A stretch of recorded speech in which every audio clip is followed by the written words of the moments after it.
Three Nigerians deported from the United States for various crimes, as at least 3,000 more deportees expected to return home. Thousands of Nigerians are being deported from the U.S., and no one saw it coming. Why now? Why them? And what triggered this silent purge? Let's find out.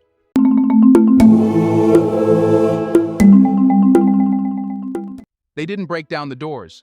They didn't arrive with sirens. They came quietly, in unmarked vans, in plain clothes, sometimes even with smiles. In early 2025, something strange began to ripple through Nigerian communities across the United States.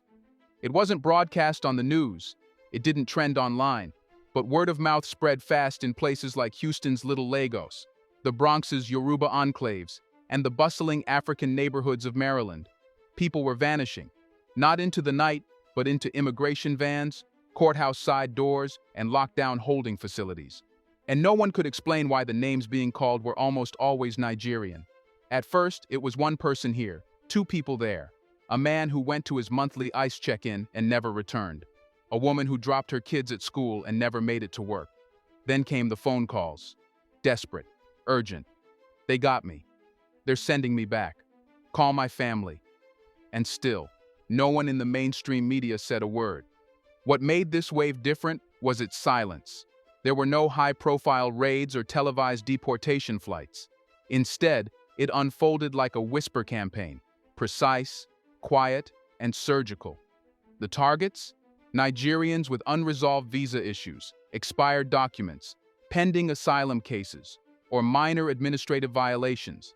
No violent charges, no serious felonies, just unfinished paperwork. In many cases, these individuals lived in the U.S. for years, some even decades.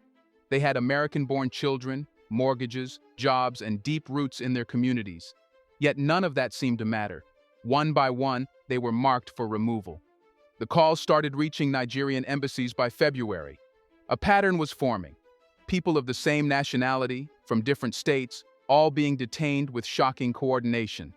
It wasn't just ICE doing the groundwork. In several reports, local law enforcement began cooperating with federal agents, acting on signed detainers even when immigration status had nothing to do with the original arrest. What confused many Nigerians was how they were identified in the first place. Some had pending appeals. Others were still in court, yet they were picked up anyway. Immigration lawyers later revealed that final removal orders had quietly been signed in bulk in late January, shortly after President Trump signed an executive memorandum expanding expedited removals. Behind those policy moves was a deeper strategy: clean the system quickly, efficiently, and quietly.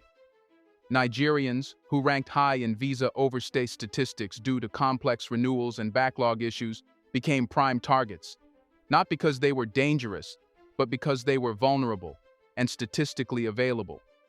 In detention, the story was worse. People who had never been in handcuffs were suddenly placed in jumpsuits, denied access to phones, and relocated to remote ICE facilities with barely any notice. Families were left scrambling, contacting embassies, searching for lawyers, and launching GoFundMe campaigns. But the pace of arrests outstripped the system's ability to respond. The machinery had already started. At one Texas detention center, a 33-year-old Nigerian man who overstayed a student visa by just 4 months was placed in the same unit as individuals with serious felony charges. His only crime was overstaying, a technical violation, but he was denied bond because his deportation was already scheduled, a fast-track list. The most haunting detail, however, wasn't the arrests. It was the fear that followed. Even those who weren't on the deportation list began disappearing, voluntarily. Parents stopped sending their children to school. Students dropped out of college mid-semester. Workers resigned from their jobs without explanation. Churches reported a drop in attendance. Clinics stopped seeing Nigerian patients who feared registration would alert authorities. It was as if an entire community had gone into hiding. For every person detained, dozens more began to self-isolate, afraid they might be next. Some fled to Canada. Others simply vanished within the U.S., disconnecting their phones, moving out overnight, or taking shelter with distant relatives in smaller cities. And the fear wasn't just emotional, it was strategic. ICE had started using community presence operations, visiting workplaces, courthouses, or apartment buildings with informal lists, asking about specific individuals. Friends of detainees were being questioned, landlords were approached, church members were quietly watched. It was no longer about enforcement. It was intimidation by visibility. What made this all the more devastating was how invisible it remained to the rest of the world. There were no hashtags, no global outrage, no trending videos. For most Americans, it wasn't even happening. And for most Nigerians outside the US, it was unthinkable. Until that is, news broke that 3,690 Nigerians were listed for imminent deportation, and the first plane was getting ready. That's when Nigeria itself had to ask a chilling question. Why are so many of our people being targeted all at once?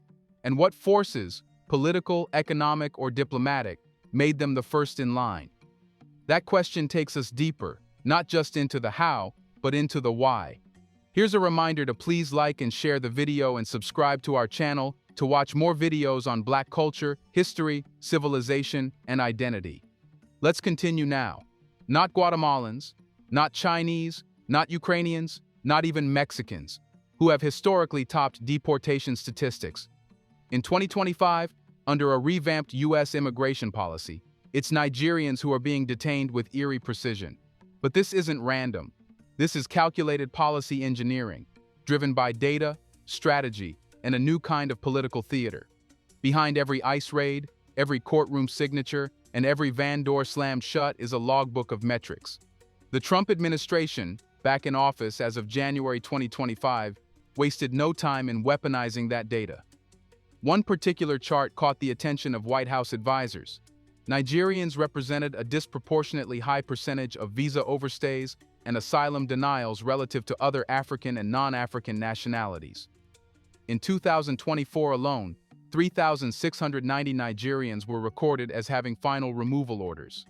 These were not mere illegal entrants. Most of them had entered legally, as students, work, or tourist visas, and overstayed due to reasons ranging from job loss to education disruptions.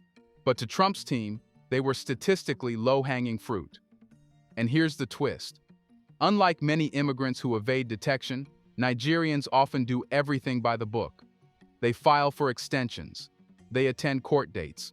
They register for social programs, which means they're easily traceable. A paper trail leads right to their doorstep. And in the new immigration war, visibility is vulnerability. But policy is never just about numbers. It's about optics. Trump had returned to office on the promise of restoring America's borders, a slogan meant to signal more than just physical security. It was a cultural call to purify America of what his base viewed as freeloaders, foreign threats, and non-white others who had benefited under previous democratic reforms. And in the post-COVID, economically strained America of 2025, that messaging landed hard. Within that narrative, Nigerians became the perfect scapegoats. Why? Because their story is complicated. Unlike Central American migrants fleeing gangs or Syrians escaping war zones, Nigerians don't always fit the refugee mold. Many are highly educated.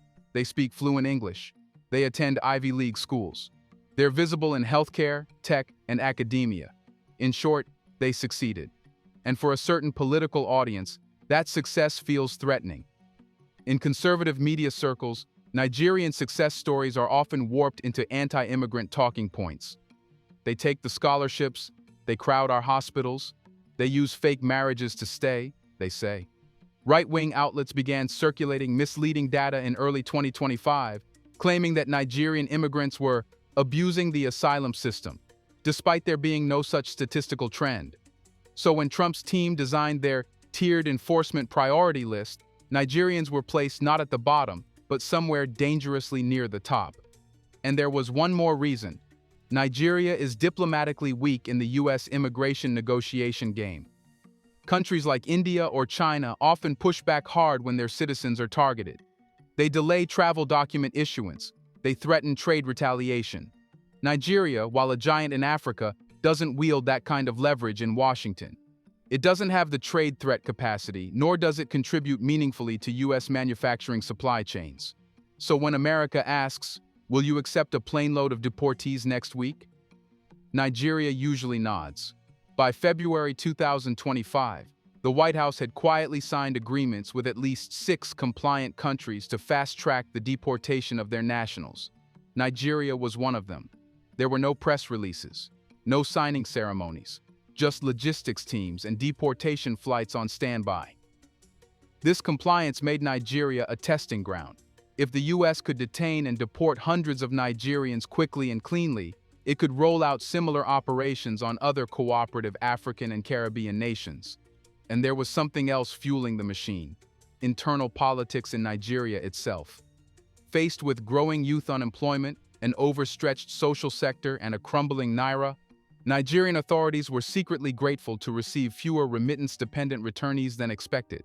Quietly, officials viewed deported citizens as a workforce they could eventually plug into domestic initiatives. Some in government even believed returnees could help fill labor gaps created by recent immigration waves to Europe and Canada. But whatever the justification, the effect was chilling.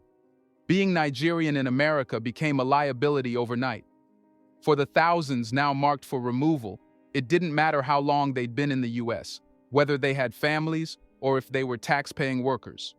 A final removal order, even from a years-old visa issue, was now enough to activate arrest and deportation.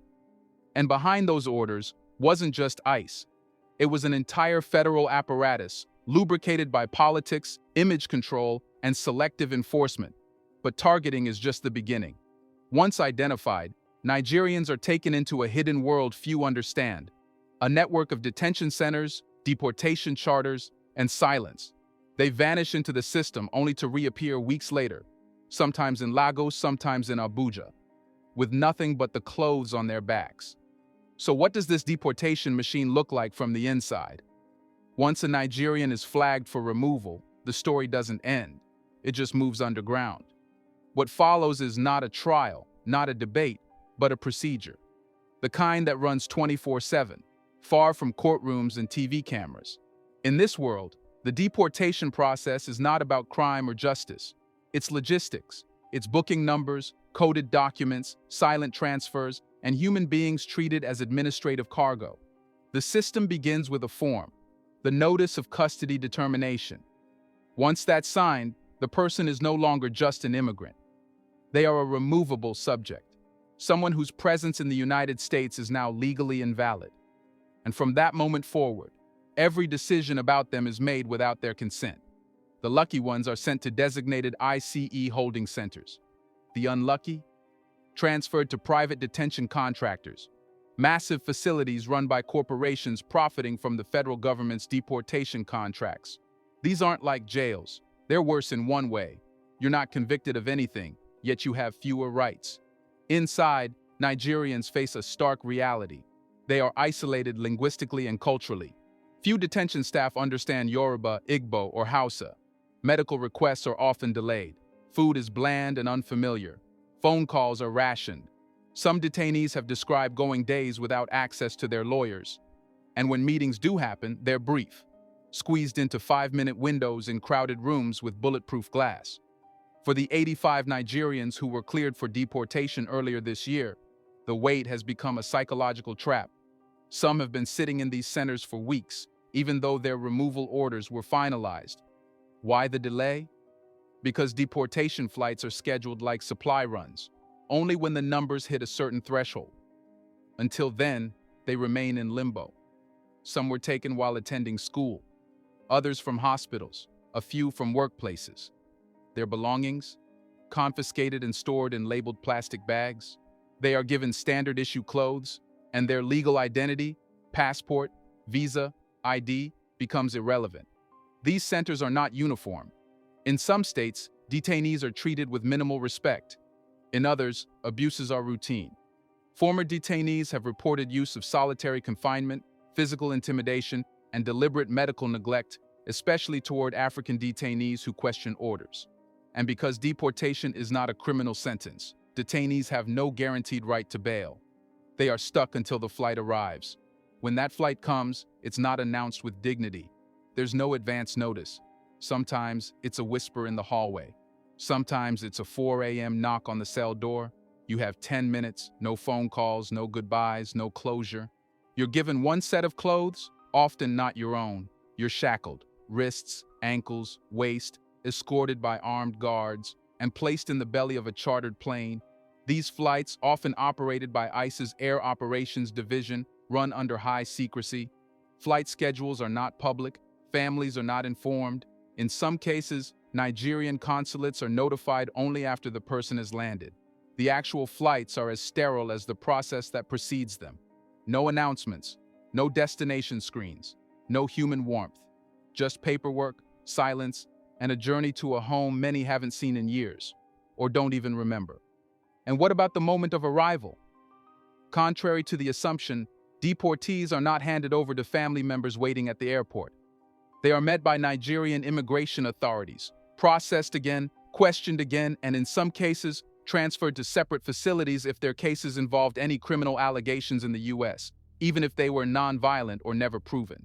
These processing centers in Nigeria aren't prisons, but they're not exactly welcoming either. There is no national reception program for returnees, no counselors, no translators, no mental health support, just forms, fingerprints, and bureaucrats. And then, they're let go. No transport, no housing, no guarantee of reintegration. Some are lucky. The family picks them up. Friends offer help, but many wander out of the airport alone, with no SIM card, no local currency, and nowhere to go.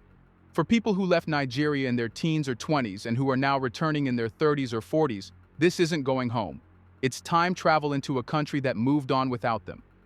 There is also the deeper pain of stigma. In many communities, being deported carries a shame that's hard to explain.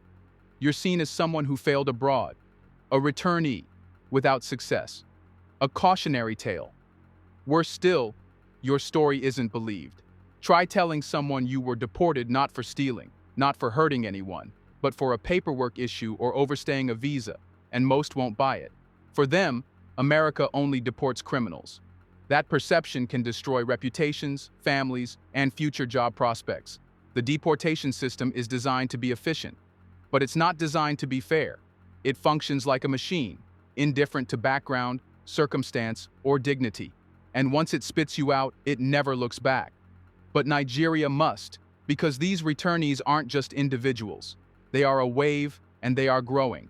Now the burden of response has shifted from Washington to Abuja, and the question is no longer how they were deported. It's, what does Nigeria do with them now? The wheels touch down, the engines hiss, the plane doors open, and just like that, they're home. Except it doesn't feel like home. For the Nigerians deported from the United States in 2025, the return to Nigerian soil is not a celebration or a reunion. It's a confrontation. A moment where everything they once left behind now stares them in the face, without warning, without comfort, and a plan. And that's the problem.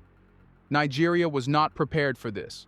As deportees step off the plane, some still shackled, some dazed from sleepless flights, there's no structured process waiting. No transitional housing, no formal reintegration ceremony, no psychological support desk, just long immigration queues, hurried interviews, and officials tasked with logging them like imports. These are citizens, not cargo, yet they're processed like arrivals on a manifest. The Nigerians in Diaspora Commission, NIDCOM, has tried to provide some scaffolding, job training workshops, temporary assistance programs, reintegration funds. But these systems were built for isolated cases, not waves of returning deportees. In 2024 alone, 138 Nigerians were deported.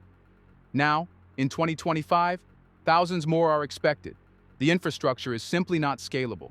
And most of these returnees, they've changed. They no longer think, speak, or even dress like the average Nigerian on the street. Some have American children they were forced to leave behind. Others come back with nothing but a detention uniform and a trauma they can't describe. They are strangers in a country that calls them sons and daughters. Once they leave the airport, they enter an even harsher landscape, one of public suspicion, economic exclusion, and social isolation. Communities often view deportees as failures, or worse, criminals. Employers hesitate to hire them. Extended families keep their distance. Friends, unsure of the truth, often disappear. Some deportees find themselves homeless within days, living under bridges or in makeshift shelters in cities like Lagos, Kano, or Enugu. For some, this leads to a dangerous spiral. Without employment, housing, or support, many are drawn into underground economies, petty crime, or fall prey to human trafficking networks. Ironically, the same young Nigerians who were deported for staying too long in America now find themselves planning new exits, this time through illegal routes to Libya, Tunisia, or the Canary Islands. It's a revolving door of desperation. Deportation does not end migration. It reshapes it, making it more dangerous, more secretive, and more traumatic. Meanwhile, Nigerian politicians remain publicly silent. Deportation is not a popular topic in campaigns or policy debates. No major party has proposed a robust reintegration budget. No nationwide initiative has been launched. Instead, deportees are treated as a byproduct, collateral damage from a global immigration war that Nigeria never signed up for, but is now being forced to absorb. This silence is strategic. To acknowledge the crisis would mean confronting the reasons Nigerians leave in the first place: unemployment, insecurity, education gaps, and lack of infrastructure. It's easier for the government to say, they broke American laws and came home, than to ask, why did they feel the need to go at all? But outside the government, Nigerian civil society is beginning to stir. NGOs, youth collectives, and religious institutions are starting to organize informal support networks, providing meals, job referrals, and legal advocacy for deportees. In some communities, churches and mosques have begun offering returnee healing circles, recognizing the emotional toll of being uprooted, detained, and dumped back into an unfamiliar environment. And on social media, something else is growing: rage. But will it change anything? Why are humans being treated like this?